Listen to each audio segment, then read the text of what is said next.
Benjamin Shelby, what is your opinion on Blumhouse? I feel they have breathed a lot of life into the horror genre, but also like they are diluting the quality of the genre at the same time. What are your thoughts? I've said it many times before. I'm a massive fan of the Blumhouse model, which is to say, where every other studio seems to be like putting all of their eggs into one basket, making these movies that cost 100, 150, 200, 300 million dollars that have to make 400, 500, $1 billion to be profitable. Then you have Blumhouse, where what he does is he takes a great high concept, killer doll, killer animatronics, there's like the crime is legal, something where you hear it and you immediately go, oh, I get, that's kind of interesting.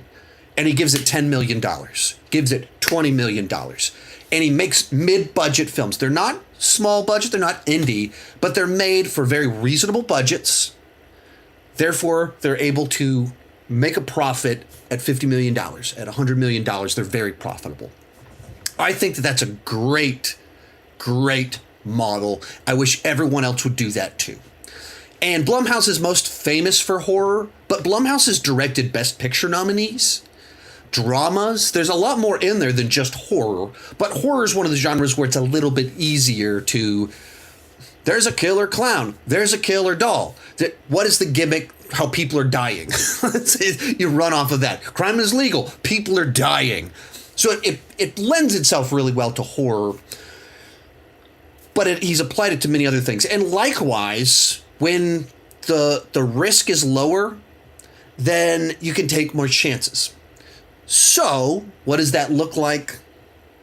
As you're saying, sometimes he's breathing a breath of fresh air into horror, where you're getting new, fresh ideas, we're discovering new talent, but there's some crap every single year. And I think Cody Leach said it best. He goes, every single year, Blumhouse is going to put out a couple movies that are in my top 10 and a couple movies that are in my bottom 10 and all kinds of stuff in the middle.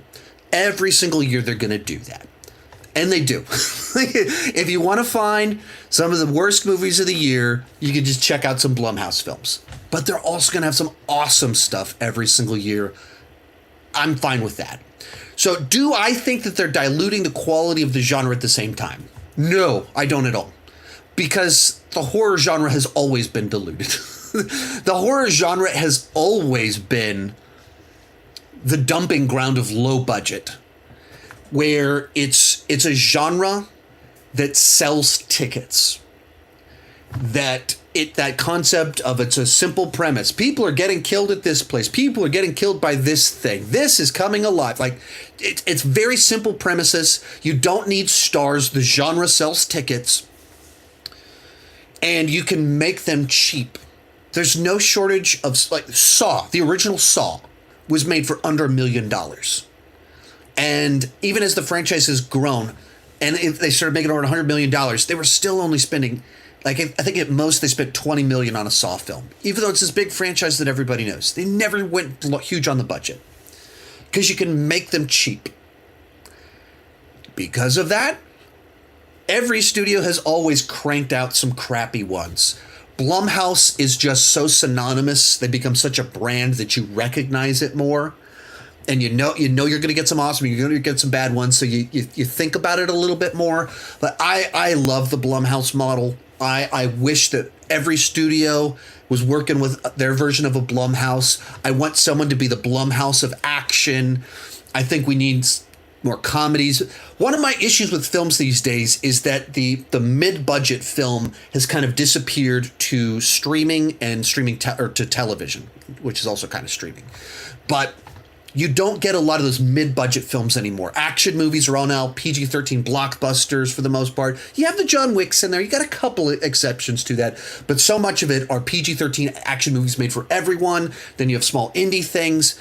But all of the mid-budget original stuff that we got, zeros, 90s, is gone. And Blumhouse is kind of still giving us some of those. A24 is also still giving us some of those. But wanting like more kind of not just horror, not A24, but more mainstream, That's something I think is drastically missing these days. Most of these clips are pulled from my Patreon live streams. I do about 6 live streams every single month. For $2 per month, $20 per year, you can get access to all the exclusive videos and live streams. For $5 per month, you get your name on my end card. At the top tier, you get a 30-minute video chat with me each month. The link down below in the description has more information.